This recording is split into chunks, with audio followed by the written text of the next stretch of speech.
Hello there, friends. So we are in our kitchen. We are currently doing up with the wonderful Dan Brown. Hello there. And Dan's just going to talk us through now what we've done, how long it's taken, how much it should cost if you were paying for yourself to get a kitchen of this size, which is quite a fairly small kitchen, to plaster it and to do it all up. So Dan, firstly, you've plastered this whole kitchen. Yeah. How long does that take you to do? Not as quite straightforward as that. Okay. Simple reason being, as I started stripping wallpaper off, because this was literally, I don't think, we had 1970s wallpaper up on the wall here. One. So once I stripped that, we then saw the state of the walls. There was an old boiler here, and it left a lovely big hole. So I had to fill that with bricks. So how did you do that then? So when, for someone layperson like myself, you actually put bricks in there to fill that up, then plaster over that? It sounds probably worse than it is, but it's such an easy little job. You've got a square, or you've got an odd shaped thing, or you're getting this sand and cement, and then literally, I tend to PVA mine. You can wet them down, but I PVA them because it's the same sort of thing. So it's not going to dry the mixture out real quick. So you either wet them down. If it's bricks, a bricklayer will tell you if they're building a wall, they will simply just dip them in water or spray it up or whatever. So there's water in the bricks, so therefore I'm not an expert at this, but I know it's worked for me. Okay. But literally, you wet them up so that they don't suck the life out of the brick when you put the cement on it. So just literally sand and cement in between the bricks. Once you've got it to a certain stage, there'll be like little gaps around. With this wall, what I could do is I could put like a bonding, which is just a thicker plaster. So literally just filled the gaps in wherever I needed to, or put a bit of sand and cement in to fill the gaps. But wherever it just needed filling out, and just meeting up with the existing wall, literally put a bit of bonding in, and then obviously I could just plaster. To be fair, this actually looks so smooth. You're very, very good at what you do here. Don't slip off it. It was like an ice skating rink. That was fantastic. So if someone was paying to do this, how much would you charge to do this room, do exactly what we just did? It's got a crack in it, we've got to take a boiler out. What would you do? How much is that? So if I walk in and I see it, the worst case that it was, literally we had this wall, literally was halfway up, was literally back to brick all the way down. I'm charging a morning's work to literally PVA all the walls, all the thing, to then patch all that up. It depends how quickly that dries out to whether I can carry on the rest of that day. So like yesterday, for instance, where I patched it up in the morning, by the afternoon, it dried out enough for me to be able to plaster over those areas.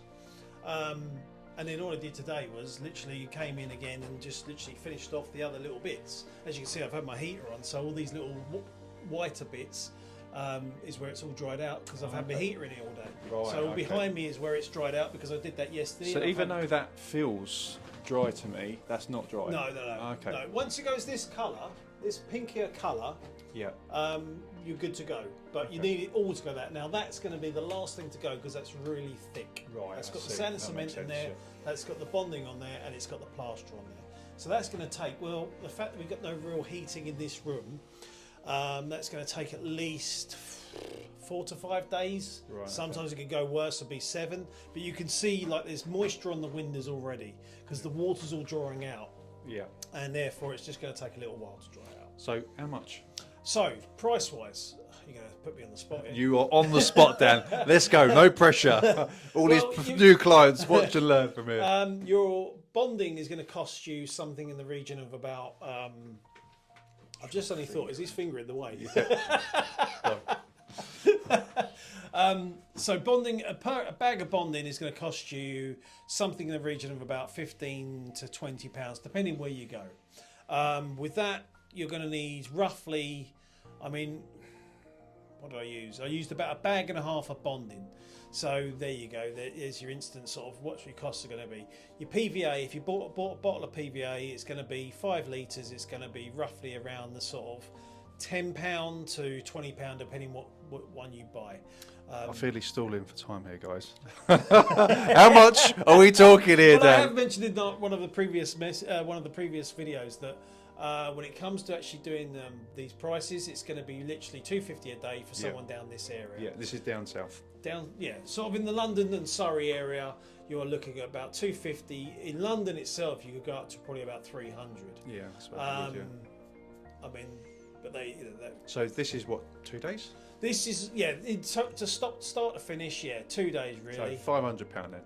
Yeah, with materials. With materials on top. So which is going to cost you some in the region of, God blimey, if you said £100, you'd definitely get change out of it. It's just that you put me on the spot and I haven't really That's thought. right, that's 600 quid for that. That doesn't actually sound too bad here. So we're going to put a new kitchen in here as well now. Yeah. We're going to do it fairly similar to the one we've literally just refurbished in Ashford in Surrey. What we're looking at for put the kitchen in, buy the kitchen and have it fitted, tiled. This is all looking perfect. How much are we looking at, Dan? I'll tell you next week when I find out myself. I would have thought somewhere in the region for fitting it, it's going to be somewhere in the region of, well, without tiles, for instance, I would think it's going to be just under £2,000 to fit it. I think the last quote we got from the guy that's going to do it was about 1900.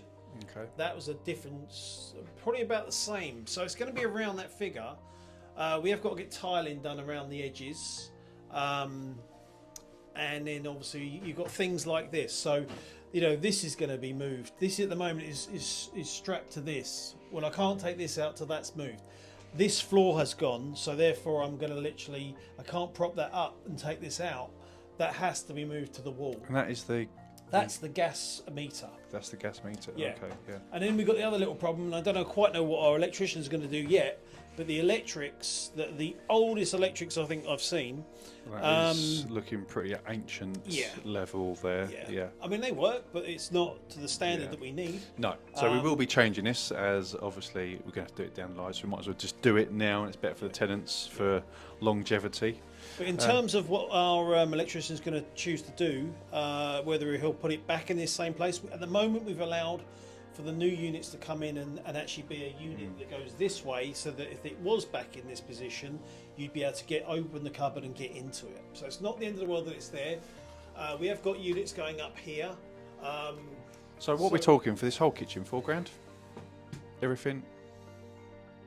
I'd have thought, somewhere around that region, So there we go. So for a kitchen of this size, not a massive size at all. I don't know what size-wise is you call this kitchen. God, I forgot what it was now. It's probably about 2 and a bit metres by the same, really. It's about 2.5 metres squared, roughly. Yeah, so £4,000 for a very average but nice kitchen. Everything's going to be soft close for the drawers and the doors. And then you've got a brand new kitchen, and we've uplifted the value of the property. And when we're ever doing a property up, we're always trying to think, if we spend £1, we want to get £2 in value as a rough guide. So there we go, guys. Thank you for watching. Thank you, Dan, again, for coming back on. And I'll see you next week.